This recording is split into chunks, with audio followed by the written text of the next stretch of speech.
Here we are with Dr. Ben once again. Break is over, kids. It's time to get healthy, right? You had your chance. You had a holiday. You could eat poorly and not exercise, but those days are over. And to tell us why, here's the man, the myth, the legend, Dr. Ben Quist. Hey, Ben. I'm so glad to be back on your show. I get like anxiety if I'm not on your show. Very nice to be back. Good.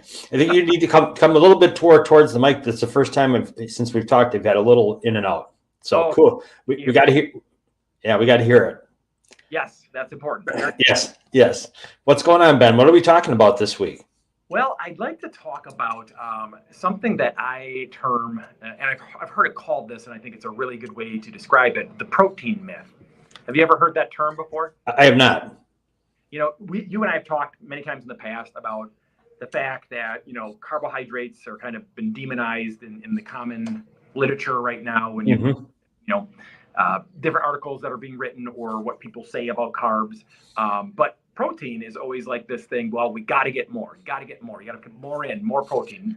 There is not enough protein you could possibly, it's just so good for you. And you're missing out if you're not really focusing on making sure you have an enormous amount of protein in your diet. And it kind of bugs me because I even see physicians kind of like pushing that narrative. Mm-hmm. Nothing could be further from the truth. And it really is kind of like a myth. There's been a couple popular books that have been written recently that kind of have talked about protein in very glowing, favorable terms, but not with a lot of like research backing as to why that would be the case. And I feel like we are all being misled again as far as that. Again. Focusing on something that really isn't a problem when there are a lot of things that are problems in our diet and not focusing on those things. And I always think that's a bad thing. So I wanted to talk a little bit more about that. Good. So there's a protein myth, and I haven't heard that term, but to me, it seems like you and I, one thing I said to you is I read somewhere that no American has to worry. The average American doesn't have to worry about not getting enough protein in their diet because you have plenty in your diet. Is that true, do you think? I personally think that's very, very much so true. Maybe in some cases of like an elderly individual just not eating enough food in general, there could be a problem. But when you look at like the great majority of the population in the United States, the last thing they need to be worried about is protein consumption. They're getting plenty. They're getting plenty of protein. And so it just is. It's so laughable that then you're eating tons of protein, but then let's take scoops of like pure protein powders, things of that. Let's augment everything with even additional amounts of protein because it's that important and that good for us. And it just shocks me. I did a talk a couple, maybe 12 months ago on carbohydrates and the fact that, how important they are and, some of the things that come in foods that are more carbohydrate heavy that you have to have. And in that talk, I talked about the fact that fat, as a macronutrient was on the hot seat back in like the 1980s, 1990s. Right. One should eat fat. They took fat out of everything, and then carbs were like the rock star, right? Everyone should eat non-fat yogurt, non-fat this. But now it's kind of gone the reverse where carbohydrates, are, like let's eat something that's high protein with like a lot of like good fats, and let's get rid of those carbs. And I am making the prediction that in about a decade or two, protein is going to go on the hot seat. So right now, protein is the media darling, right? Everyone loves it. But in a couple ticks of the years here, there's going to be a backlash, and you're going to hear about all the bad things this overconsumption of protein has done to people. Sure. And it probably is true because there are some significant downsides to having a very, very high protein diet. And, I'd love to talk to about some of them with you today. So okay, great. Why don't we talk about that? And you always do a great job, Ben, of saying, okay, here's what we know, here's what I know and think, and here's how you can apply it on a common sense basis for the average daily person. So fire away. I'm all ears, man. So, the way I digest information from either research or books or whatever, I kind of look for patterns, and then you look for people that you respect, that you think know what they're talking about. And pretty much every researcher, physician, thought leader that I know of who is really well vetted, meaning that they read tons of research. Some of them do a substantial amount of research, all have some concerns about high protein diets, so that's kind of where my kind of changing of my own mindset, because I come from a fitness background and as in the fitness world, you can't get enough protein. Everyone has to have gigantic muscles, right? All this protein, so that's where I was coming from. And I came from a very high protein diet, 200 grams or more a day, at least, and so it really was a mindset shift for me. And one of the first researchers that kind of tickled my interest in it was Dr. Walter Longo, who is the guy that does all the studies on mice, where he basically has extended the mice, their lifespan significantly by restricting their calories.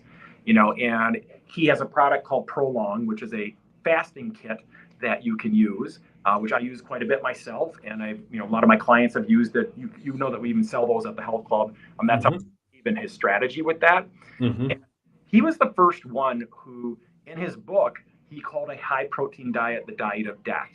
Oh, It's going to, maybe it's good for getting big muscles, but if you're looking to live a long lifespan, the research just doesn't stack up that is the best method to do, to focus on really upping that particular macronutrient.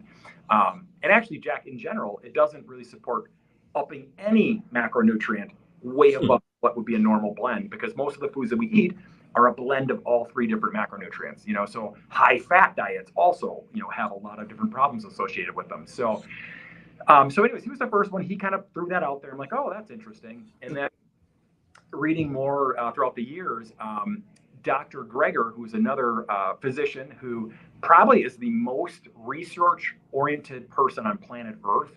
Like, his books, when he produces a book, it's not like he just has like 100 citations for journal articles. It's like thousands. Really? Newest book, How Not to Age, which is a book on longevity, he has 15,000 plus citations of research articles that support the information that he has in that book. And I've never seen anything like it.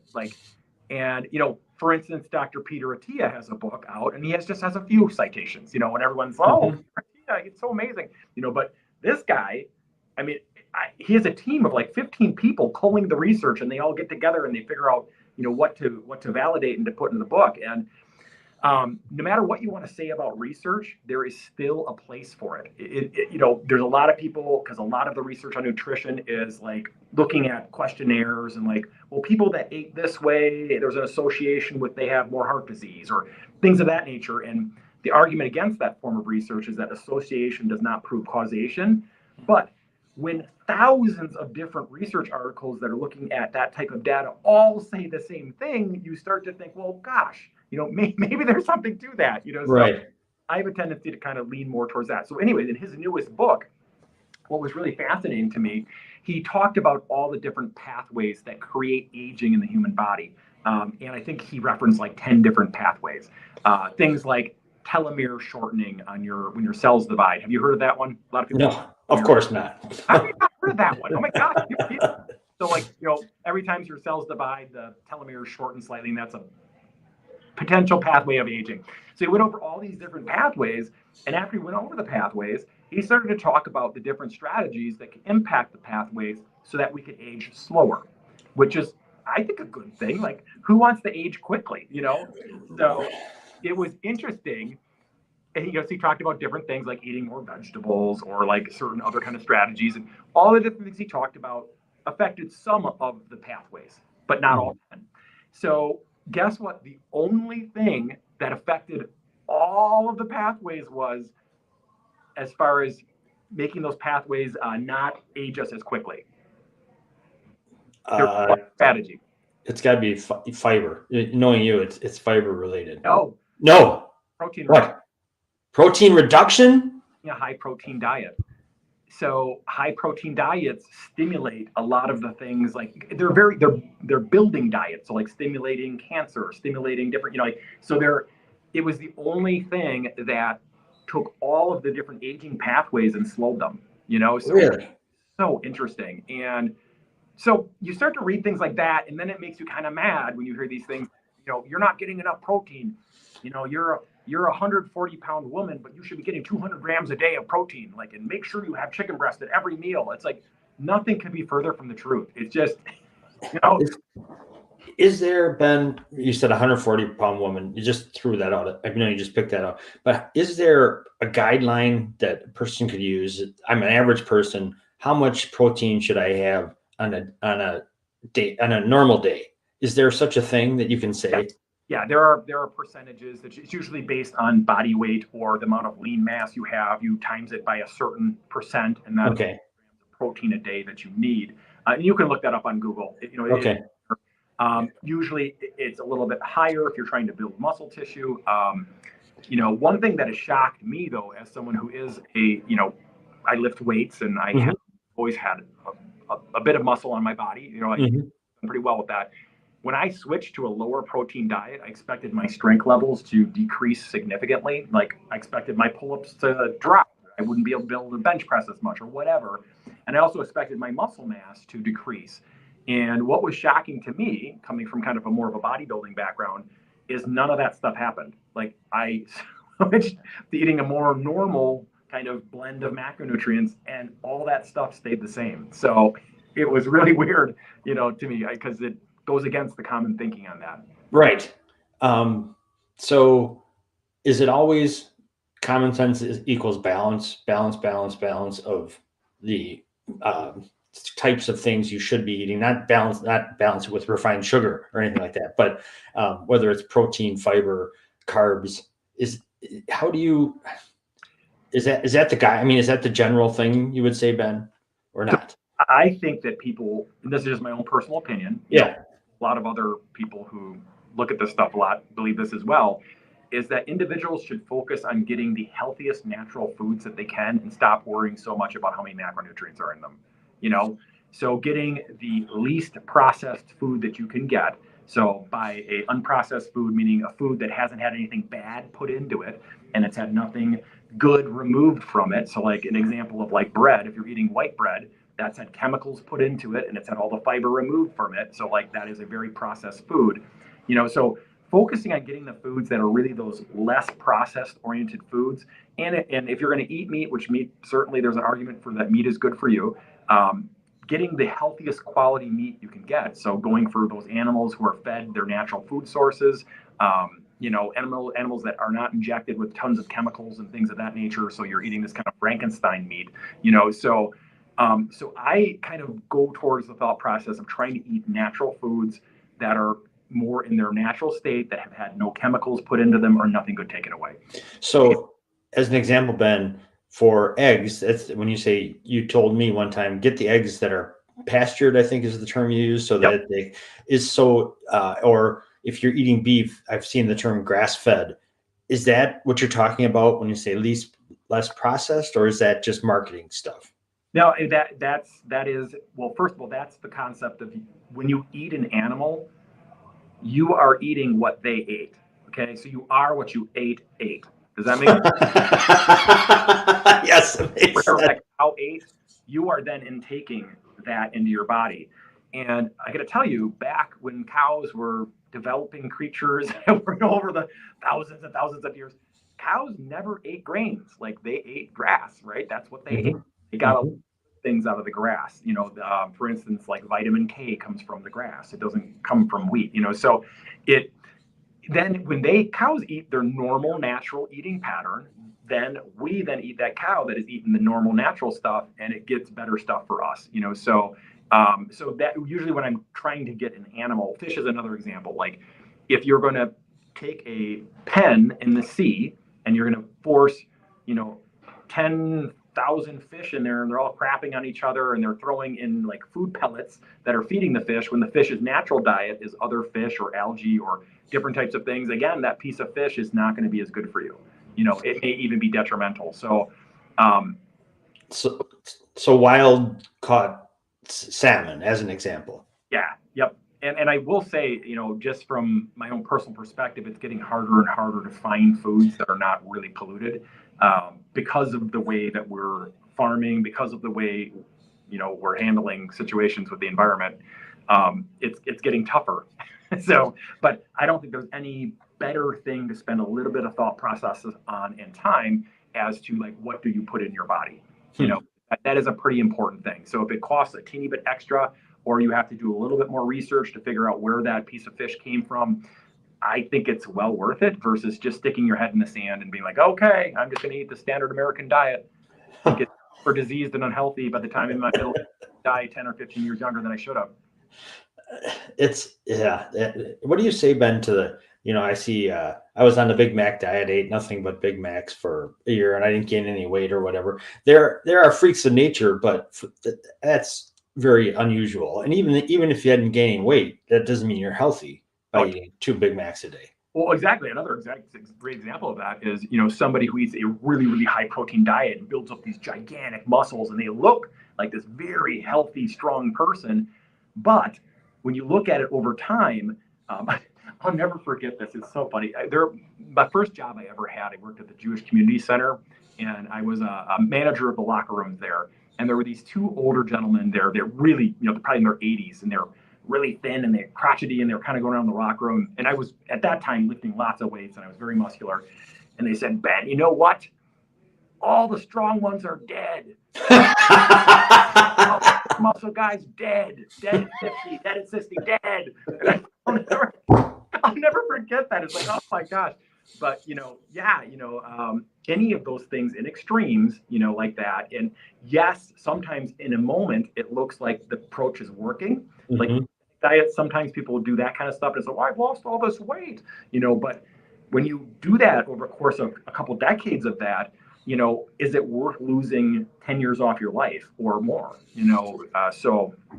Well, and I think when you eat well, see, to me, long living, I'm in some situations where I'm helping some people who are elderly and some relatives and that type of thing. And it doesn't, to me, it's not just the length, it's the quality while you have the length, because just long life, that's not for me, that version of it. Yep. But just like anything else, there's you can also find people who are elderly, who are in great shape, have great, better than average balance, more flexibility. So it is a mix of that. You don't want to just live long. You want to live long and well. Totally. I totally agree with you. You want your health span to be just as long as your lifespan. So meaning your health throughout the years that you're living. And that's always been something that's interested me. And I've been personal training for about 30 years now. And it's been fascinating because a lot of the clients I started with were 50. When I started working with them, I was in my 20s at the time. And, some of those people still work with me today. And now they're in their 80s. And it has been so interesting to watch the behavior sets that the different people have been doing over the course of the decades, and which ones are, like I have one guy in his 90s. I actually wrote an email about him. He's so amazing. Like he's in his 90s. He's always done what I would say a fantastic job of managing his health, exercising, eating right. He's in his 90s. He still works. He travels the world with his wife. I mean, that's the kind of thing we all hope we can do in our early 90s, right? Can I still drive my car? Can I get up the right? All that kind of stuff. And you can really have a lot of control over whether or not that is going to happen by the behaviors that you do every day. That all sounds really good to me, except for traveling with your wife. I'm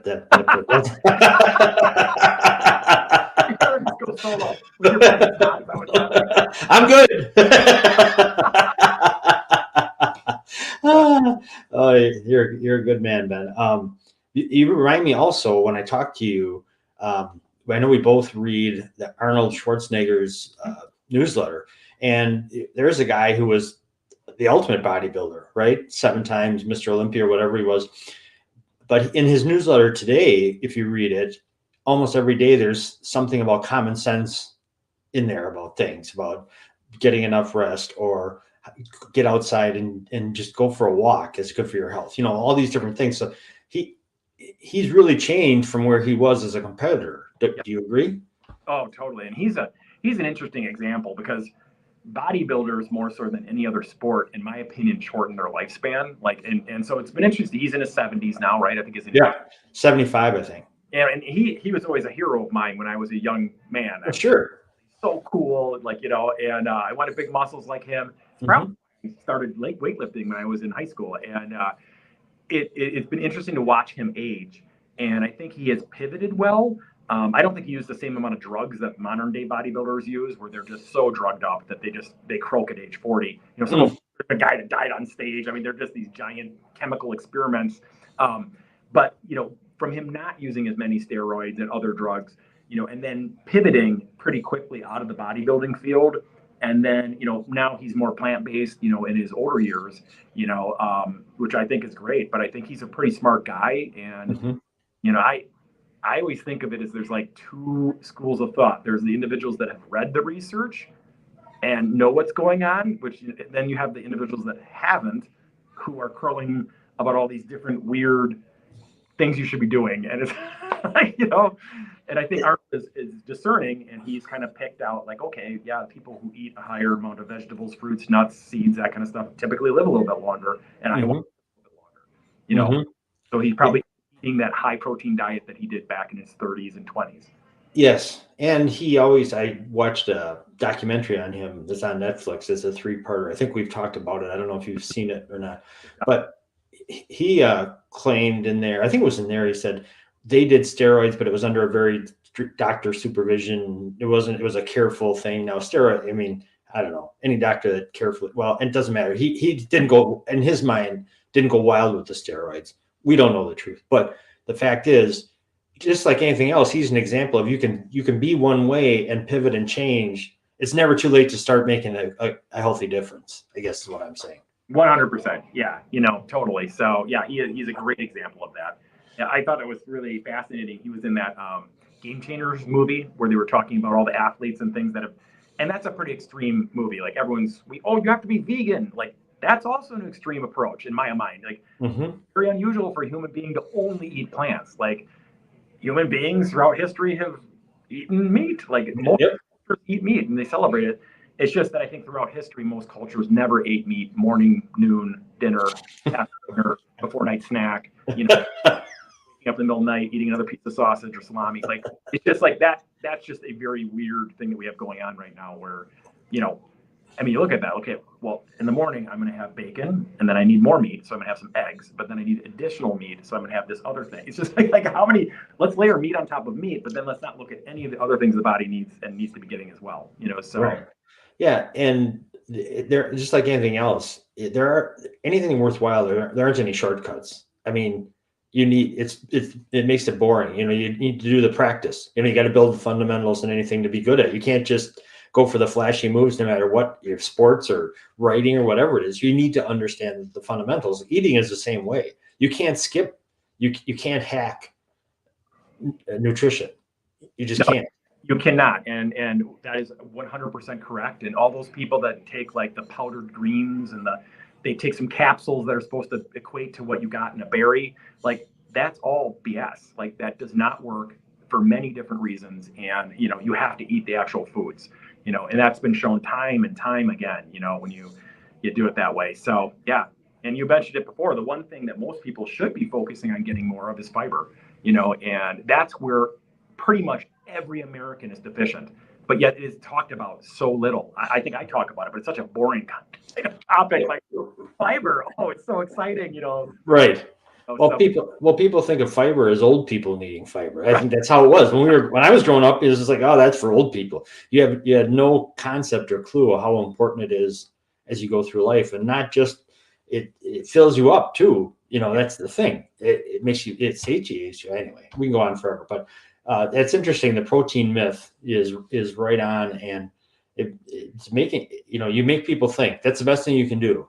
Am I doing the right thing? Challenge some of these things and push back a little bit, and I just think that people focusing exclusively on that, which a lot of people are now, like I got to get my protein in. Well, how about we look at getting some broccoli in and an apple as well? Like let's get some of the other stuff in there too. You bet. I know it's not fun. It's not actually, to tell you the truth, most of those diets taste really. A whole food plant-based diet, there's a lot of wonderful different things you can eat in that type of a diet structure. So yeah, cool. All right, Ben. Well, I feel better. I missed out on a talk last week. I feel healthier talking to you. That's my goal. I want you to leave feeling healthier today. Mission accomplished. Well, thanks a lot. You always break it down into things even I can understand. So I appreciate that very much. It's great. So All right. thanks a lot. See you next week. Bye. Bye.